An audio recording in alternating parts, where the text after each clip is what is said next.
इतना बड़ा झटका धामी सरकार को, ये झटका किसको, बीजेपी भाजपा के जो कोर सेक्टर के विधायक हैं वो भी आना चाहते हैं।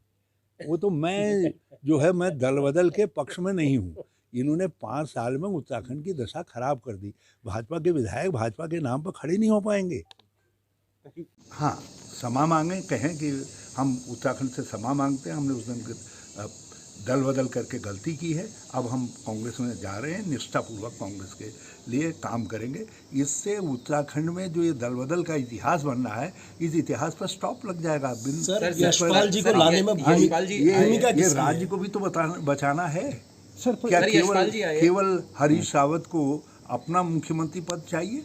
हरीश रावत को इतना लोगों ने खड़ा किया है, तो हरीश रावत को यहाँ की संसदीय परंपराओं और उत्तराखंड की संस्कृति को भी बचाना। और उसके लिए किसी भी पद को छोड़ने के लिए तैयार। सर, यशपाल आर्य चूंकि बड़े नेता है और उनका प्रभाव रहा है, और चूंकि वो एक दलित नेता भी है, आप क्या मानते हैं कि यहाँ पे 22 सीटें ऐसी है कि जिसको सीधा फर्क पड़ता है और कहीं ना कहीं बीजेपी को सेटबैक? तो ये तो सब चीज़ है ही है, ये तो सब है ही है। बीजेपी के लिए बड़ा भारी सेटबैक है, कांग्रेस के लिए एक अच्छा हुआ है। मगर यशपाल जी जिन परिस्थितियों में गए, उस परिस्थिति की तुलना और उनसे नहीं की जा सकती। पर सर, एक सवाल ये भी है कि 3 बातें हैं। पहली बात ये कि वो सार्वजनिक माफ़ी मांगे, या आपसे माफ़ी मांगे, या राहुल गांधी सोनिया गांधी से माफ़ी मांगे। वो किसी से भी माफ़ी मांग लें। वो अपने घर के देवता से भी सार्वजनिक रूप से जाकर कहते हैं हमसे वो दिन गलती हुई थी। तो हरीश रावत का कोई विरोध नहीं है, कोई व्यक्तिगत विरोध थोड़ी है। हमारे तो बेटे भाई की तरीके से हैं वो सब हम बड़ा प्यार करते हैं उनको। हम तो चाहते हैं सुधरें।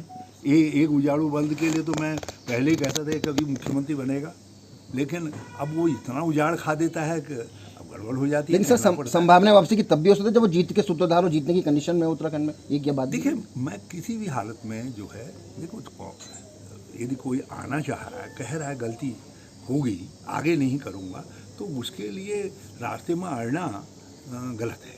मैं अपने अहंग के लिए नहीं अड़ूंगा, मैं उत्तराखंड के लिए जरूर अड़ूंगा, क्योंकि उत्तराखंड पर दाग लगेगा, उत्तराखंड में गलत परंपराएं बनेंगी, तो उसके खिलाफ हरीश रावत जरूर खड़ा होगा। नहीं तो फिर इतने साल पाल पोस करके यहाँ तक मुझको उत्तराखंड ने पहुँचाया, वो गलती होगी। सर, ऐसा हुआ था कि कोई व्यक्ति आ रहा था बिना माफी मांगे और आपने कहा कि ऐसा हुआ क्या? मैं ये सब पर नहीं जाऊंगा। सर, एक ये जो है कई लोग जो है जो इस कोशिश के लिए सारा श्रेय लेकर के जा रहे थे।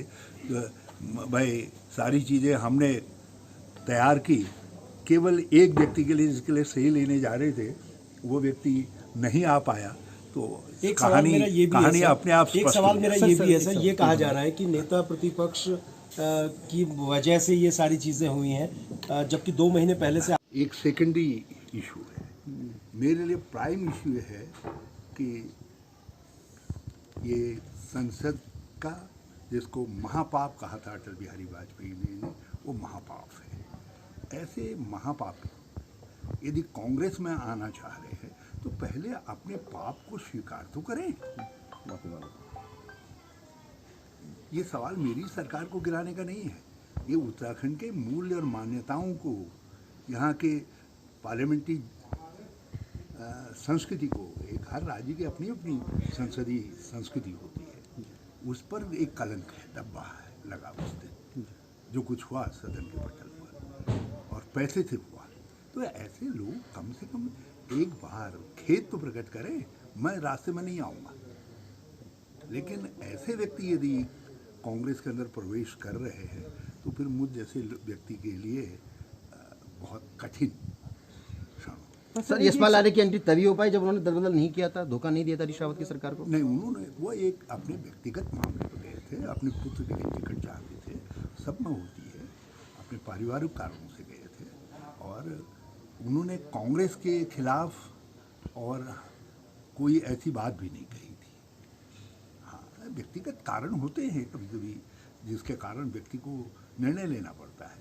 तो इसलिए सर, यशपाल आर्य जी का बहुत बहुत स्वागत था, लेकिन सबका तब तक नहीं जब तक वो सार्वजनिक रूप से जो लोग ये नहीं कहते, जो लोग दल बदल हमने ये गलती की है, भविष्य में हम जो है ऐसी गलती नहीं करेंगे सर, और जो- हम कांग्रेस में जाएंगे, कांग्रेस के साथ टिकट मिले न मिले निष्ठा के साथ खड़े रहेंगे। सर जो उस वक्त सरकार गिराने को लीड कर रहे थे, यानी आप उन लोगों को तारीफ करके कह रहे हैं कि इन लोगों के लिए आना तभी संभव होगा जब माफ़ी होगी। देखिए, एक दो लोग हैं जो बेबस थे, किसी तरीके के भ्रमवश चले गए, उनको भी मैं क्षमा करने के लिए तैयार हूँ।